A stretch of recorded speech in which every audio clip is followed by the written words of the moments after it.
Here we are over in Hendon, Stoke this morning. We're Starlink for a customer who was previously on Sky. He was only receiving around 20 megabytes per second maximum.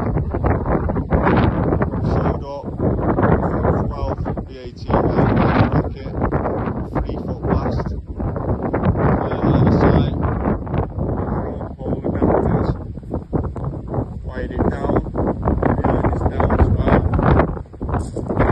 However, because of the size of this house, we have had to install a deco mesh system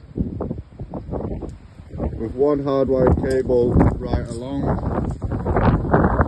over there where the deco unit sits. One hardwired up down into his lad's room where he does a lot of gaming. Two up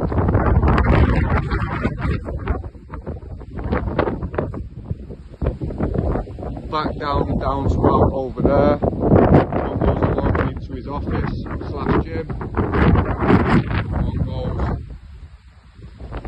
right to the other end where his other lad does a lot of gaming.